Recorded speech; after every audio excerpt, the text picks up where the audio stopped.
Apa itu varises? Varises merupakan vena yang terdilatasi, memanjang, dan berliku-liku. Kebanyakan orang dengan usia lebih dari 60 tahun memiliki vena varikosa. Varises dapat terjadi di ekstremitas atas maupun ekstremitas bawah. Namun, varises di ekstremitas atas sangat jarang terjadi. Berdasarkan beberapa sumber, hingga saat ini hanya ditemukan sedikit kasus varises yang melibatkan ekstremitas atas.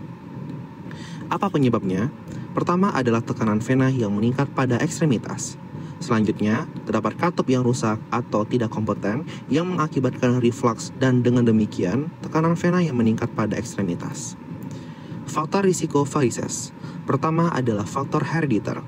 Faktor keturunan seperti kelemahan dinding vena, peningkatan disfungsi valvular primer atau agenesis, dan faktor genetik lain. Kehamilan.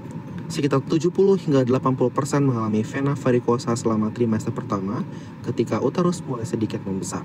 Penuaan disebabkan lemahnya katup vena dan menurunnya elastisitas pembuluh darah pada usia tua. Gaya hidup pada orang dengan obesitas serta pada orang dengan pekerjaan yang membutuhkan waktu berdiri yang lama. Apa saja gejalanya? Pertama adalah rasa berat kaki, terutama saat berdiri atau duduk lama.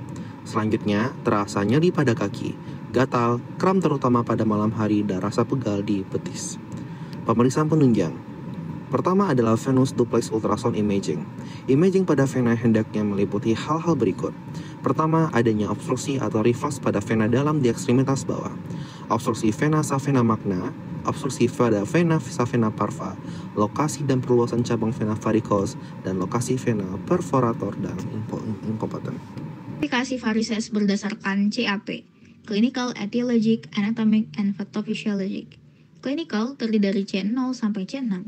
C0 untuk no visible or palpable sign of venous disease, C1 telangiectasis or reticular veins, C2 untuk varicose veins, C3 edema, C4 pigmentation and eczema, C4A dan C4B ada lipodermatosclerosis dan atrophy blanche, C5 untuk heel venous ulcer dan C6 untuk active venous ulcer.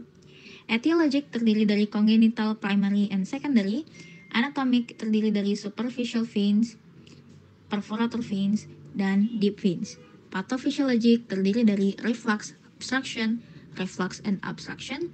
No venous pathophysiologic identifiable. Tata laksana terdiri dari tata laksana konservatif, tata laksana bedah, dan juga tata laksana intervensi.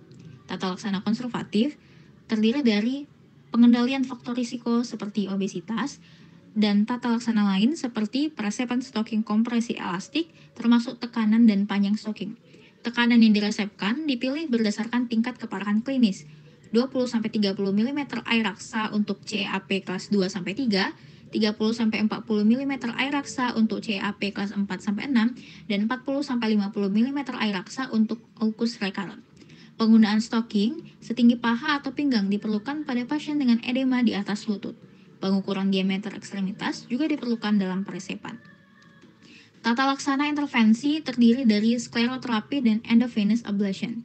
Skleroterapi dilakukan dengan injeksi agen sklerosan ke dalam vena varikosa dengan jarum kecil. Endovenous ablation terdiri dari penggunaan thermal untuk radiofrekuensi atau laser. Teknik ini biasa digunakan untuk reflux vena savena. Energi panas yang dihasilkan menyebabkan perlukaan termal lokal pada vena sehingga menyebabkan trombosis dan fibrosis. Terapi bedah terdiri dari terapi ligasi dan subfacial endoscopic perforator surgery. Sekian, terima kasih.